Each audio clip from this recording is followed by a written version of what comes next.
Hello. This week we went. Well, I say we. I don't know why I say we. Anyways, I went through Dale Carnegie's "How to Win Friends and Influence People." Admittedly, that's a really weird title, but it was a different time, 1936, I think. Um, so far, I'll be honest, I couldn't get through the entire book. It's kind of. I mean, even the author himself says like it's a bit. It's kind of meant to be a textbook on social interactions kind of thing. So um I guess that's probably why it feels kind of hard to read. It's very example heavy when like basically he makes his point and then he gives like a ton of examples about like how someone effectively uses it. Like he be bouncing on Theodore Roosevelt, you know. Obviously, this book old. I like the foreword. Forward.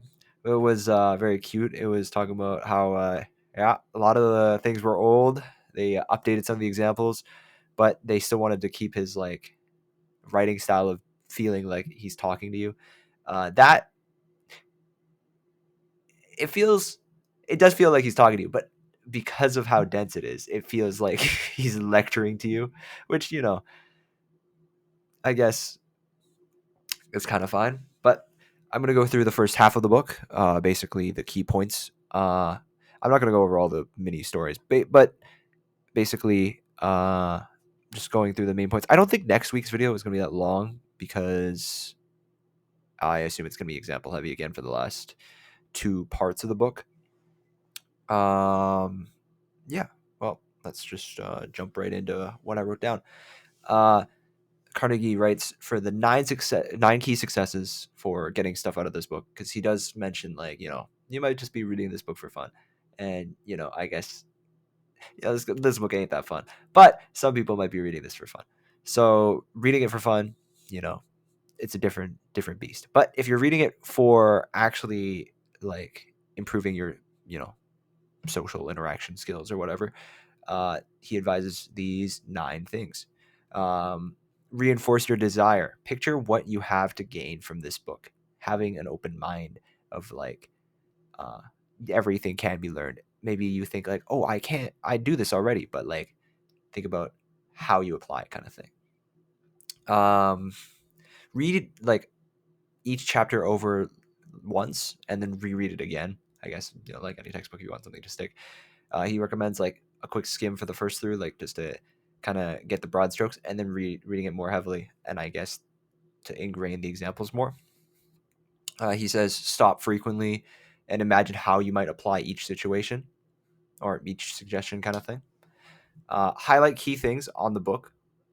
You know, the only thing I highlighted was there was one line he said 6 or 7, and then I was laughing for a little bit, and I felt really stupid. Anyways, highlight key things that you feel you can use in day to day life.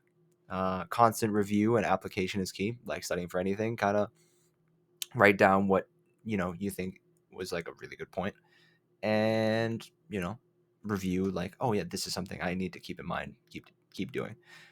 Learning is an active process. To master these things, it's key to apply them throughout, like day to day. It's not just like, oh, I think about it, I'm not going to do it. you know I guess basically just like take the risks. Like it might feel weird to do, but he wants you to do them. Gamification. Silly term, but basically, he suggests like having an accountability partner, from basically what we talked about. Well, I mean, so many months ago. It was a month ago when we read James Clear's Atomic Habits. Basically, having an accountability partner, someone that will make sure you keep up with what you're trying to do. As you read these books, you kind of realize they all say essentially like the same couple ideas. I guess I guess it would probably be solved if it's a psych thing.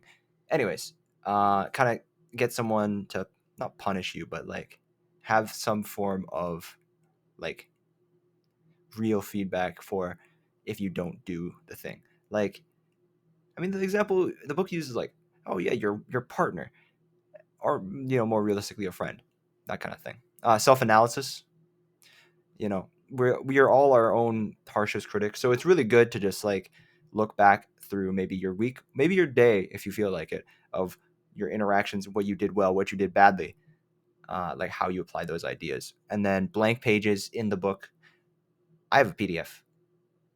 I don't have blank pages, but I assume in the original book, there's like blank pages for you to write, like, oh, I did this, this went well, and it is really important to acknowledge your own personal successes each day.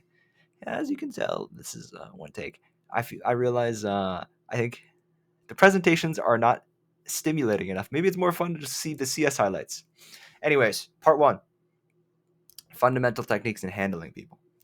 The chapter names are very, very weird. So, like, I'm just gonna call them chapter 1, and they reset each part. But I don't know what I'm gonna do.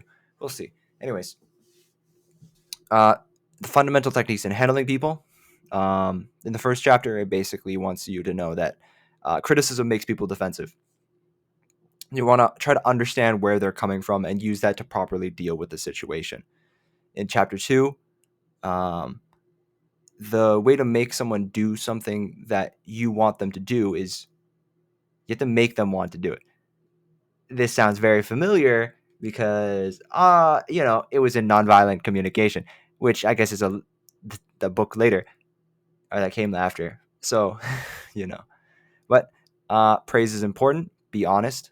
Be sincere about it. It comes off very bad if they don't feel it. And I guess this loops back to the other book, psychologically. If you don't feel like you earned the compliment, it doesn't feel as good. That kind of thing. Honest, sincere appreciation. Make it a habit to tell people what you appreciate in them. When you the next chapter, when you ask something of someone, what makes them want to do it? Acknowledge that it takes time for them to do it, and that they are doing you a favor.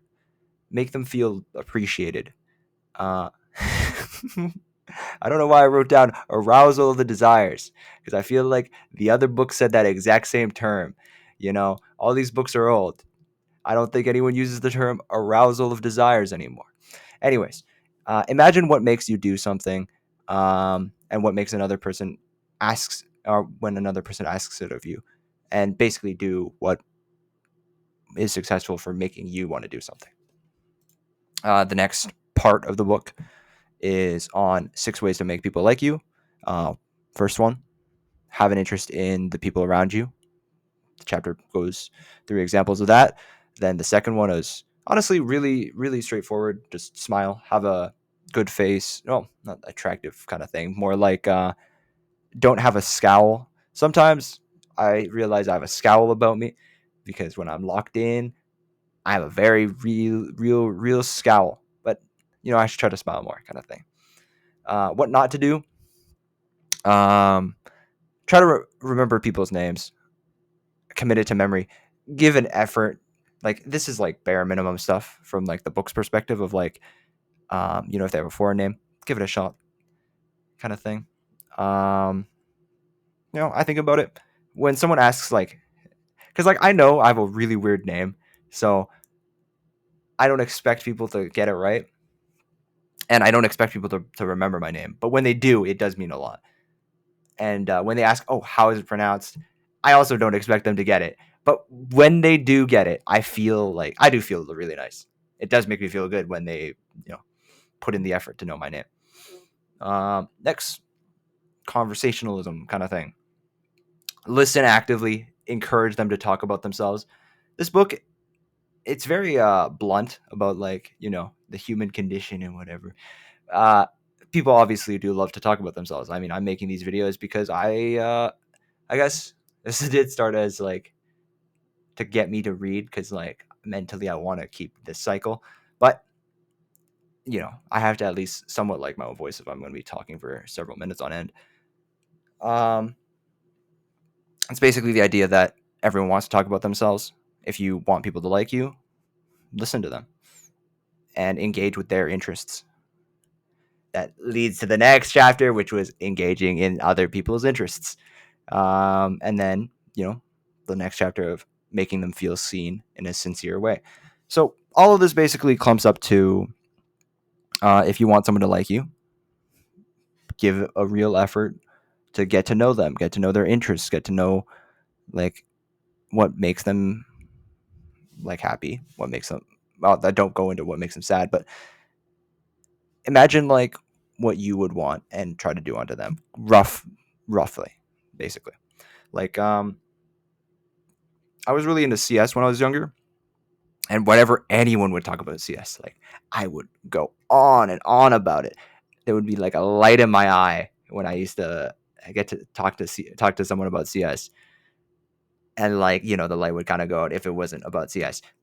Am I like that anymore? No, Unk is retired, but it's kind of that idea. Um, I'm thinking next week we're gonna finish the rest of this book. I did read through a little bit of part 3, which man,